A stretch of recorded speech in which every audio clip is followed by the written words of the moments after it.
શ્રી ગણેશાય નમઃ. ગુરુ રાશિ પરિવર્તન. નિર્ણય સાગર પંચાંગ મુજબ દેવગુરુ બૃહસ્પતિ તારીખ 1 મે 2024 બપોરે 12:56 એ મેષ રાશિમાંથી રાશિ પરિવર્તન કરી વૃષભ રાશિમાં આવશે. મેષ રાશિ અગ્નિ તત્વની રાશિ છે અને ગુરુની મિત્ર રાશિ છે. જે મિત્ર રાશિમાં રાશિ પરિવર્તન કરી વૃષભ રાશિ શુક્રના અધિપત્યવાળી રાશિ. વૃષભ રાશિ ભૂમિ તત્વની રાશિ છે અને શુક્ર એ દૈત્ય ગુરુ છે. એટલે દેવગુરુ એ દૈત્ય ગુરુની રાશિમાં આવશે. ગુરુના નૈસર્ગિક શત્રુ એ શુક્રને ગણ્યા છે. વૃષભ રાશિમાં ગુરુનું ગોચર જે તારીખ 9 ઓક્ટોબરે માર્ગીથી વક્રી બનશે. ગુરુ 9 ઓક્ટોબર 2024 માર્ગીથી વક્રી બનશે અને રાશિ તો વૃષભ જ રહેશે. અને વક્રીથી માર્ગી તારીખ 4 ફેબ્રુઆરી 2025 એ વક્રીથી માર્ગી બનશે અને વૃષભ રાશિમાં જ રહેશે. વૃષભ રાશિ પરિવર્તન દેવગુરુનું એ થશે તારીખ 14 મે 2025 વૃષભ રાશિ પરિવર્તન કરી અને દેવગુરુ મિથુન રાશિમાં આવશે. ગુરુની દ્રષ્ટિ 5મા સ્થાને, 7મા સ્થાને અને 9મા સ્થાને હોય છે. ગુરુની દ્રષ્ટિ શુભ ગણી છે. દેવગુરુ સ્થાનથી હાનિ કરે છે પણ દ્રષ્ટિથી શુભ ફળ આપનારા બને છે. ગુરુ વગર વિદ્યા પ્રાપ્ત થાય નહીં. ગુરુ વિદ્યા પ્રાપ્તિના કારક છે. સાથે સાથે ધર્મ કાર્ય, ધાર્મિક કાર્યો, સુખ સમૃદ્ધિ અને આર્થિક રીતે સુખાકારી, વિવાહિત જીવન તેમજ સંતાન તેમજ માન સન્માનનો પ્રભાવ કરતા ગુરુને કહ્યા છે.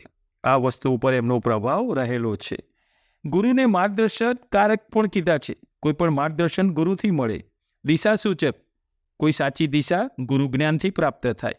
માર્ગદર્શન કરતા, દિશા સૂચક કરતા. આમ દેવગુરુ બૃહસ્પતિ જે ભાવમાં હોય છે એ ભાવમાં ભાવનાશ કરતા ગણ્યા છે. જે સ્થાનમાં હોય ને એ સ્થાનની હાનિ કરે છે. પણ આપણે કહ્યું એમ દ્રષ્ટિથી તેમનું સુખ વધારે મળે છે. ગુરુની દ્રષ્ટિ શુભ ગણાય છે.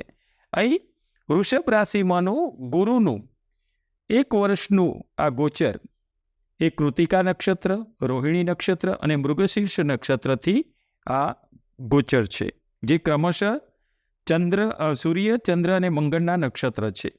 કૃતિકા નક્ષત્રમાં 2જું ચરણ, 3જું અને 4થા ચરણથી, રોહિણી નક્ષત્રમાં 4 ચરણ, 1, 2, 3, 4 અને મૃગશીર્ષ નક્ષત્રનું 1 અને 2 ચરણ સુધી આ ગુરુનું ગોચર રહેશે. આ સૂર્ય, ચંદ્ર અને મંગળના મિત્ર નક્ષત્રમાં થતું આ ગોચર ખૂબ સારું ફળ આપનારું રહેશે. આ શુભ પ્રભાવ, આનાથી પ્રભાવ સારો પડશે, શુભ પ્રભાવ રહેશે એના ઉપર. દેવગુરુ મકર રાશિમાં નીચેના ગણ્યા છે. તેમજ ધન રાશિ અને મીન રાશિમાં ગુરુનું અધિપત્ય છે. એટલે ધન રાશિના સ્વામી ગુરુ છે અને મીન રાશિના સ્વામી પણ ગુરુ છે. આમ ગુરુ એ એનું ભાવ, ગુરુના 4 ભાવ શુભ તત્વવાળા ગણ્યા છે.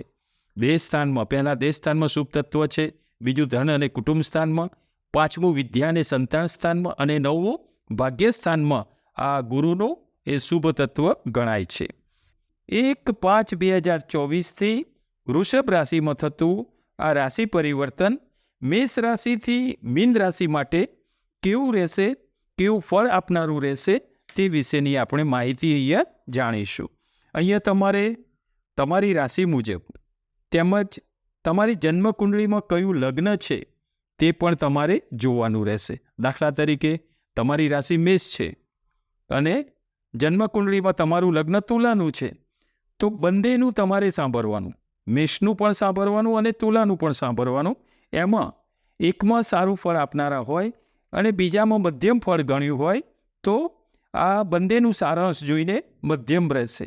બીજું, બંનેમાં સારું ફળ હશે તો બંને રાશિ અને લગ્નમાં બંનેમાં સારું ફળ તમને હશે એમાં, તો આ સમય તમારા માટે ખૂબ જ ઉત્તમ ગણાશે.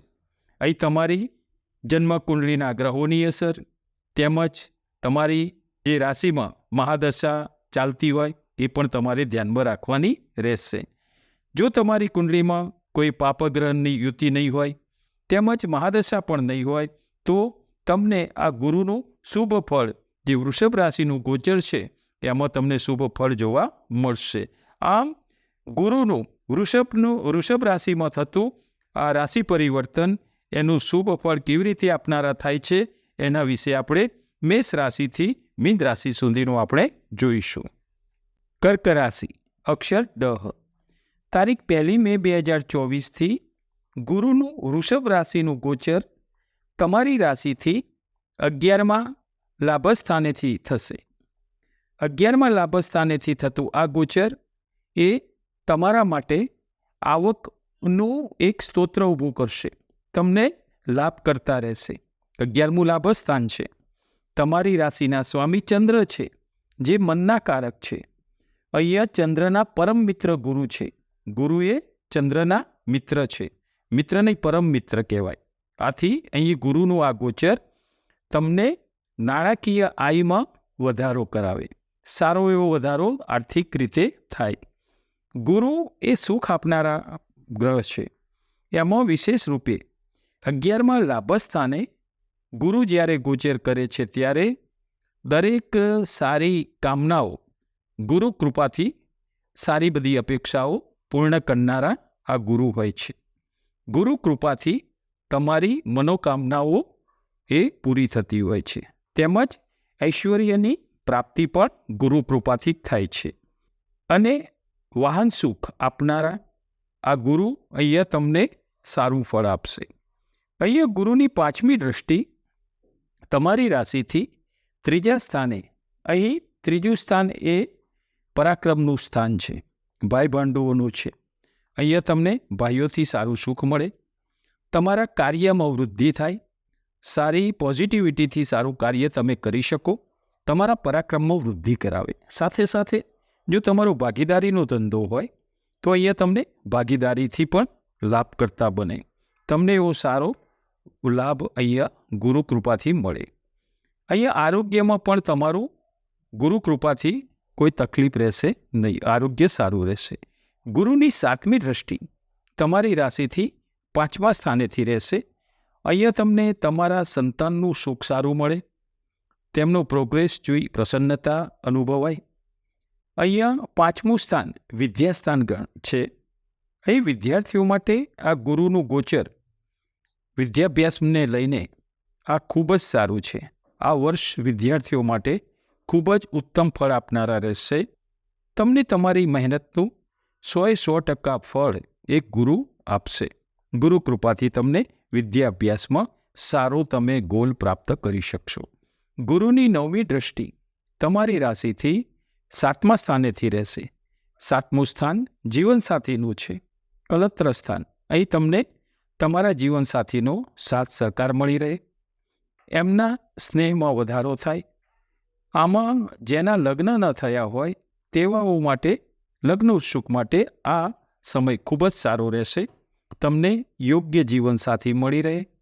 તમને તમારા પસંદગીના પાત્ર સાથે પણ લગ્ન યોગ તમે આ સમયે તમને એ સારો એવો સફળતા આપી શકે. બધાની મંજૂરી પણ મળી શકે.